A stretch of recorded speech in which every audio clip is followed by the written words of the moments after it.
duam që agjerimin ta kemi në atë formën më të mirë, e ta alim atë qëllimin për cilin është obliguar agjerimi si thot Allahu i lartësuar në Kur'an: Ja ayyuhalladhina amanu kutiba alaykumus siyam kama kutiba alal ladhina min qablikum la'allakum tattaqun. O ju që keni besuar,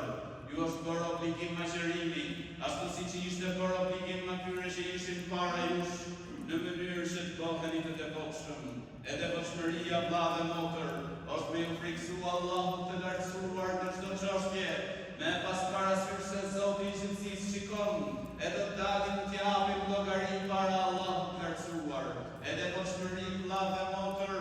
është që me zbatu urdhrat e të madhit Zot, e ndër urdhrat më të rëndësishme mbas shahadetit, mbas fjalës së tauhidit, është me kushtu rëndësi shtypës së dytë të Islamit, që është falja e namazit, për cilën Allahu subhanahu wa ta'ala në mbi 72 ajete në Kur'an na porosit që me fal. Namazi është lidhja e robit me Zotin e gjithësisë,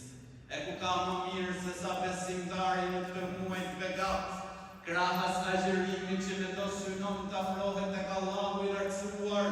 me marrë një vendim rrënjësor në jetën e tij, që me ju bashku safeve të namazlive, me marrë këtë vendim për Allahun e lartësuar, që unë do të ndryshoj në këtë Ramazan dhe do ta zbatoj këtë urdhër për cilin ka urdhëruar Allahu i lartësuar. Sa i Zot që na ka urdhëruar në agjën Ramazanin, është po njëjti Zot që na ka urdhëruar me fal edhe namazin.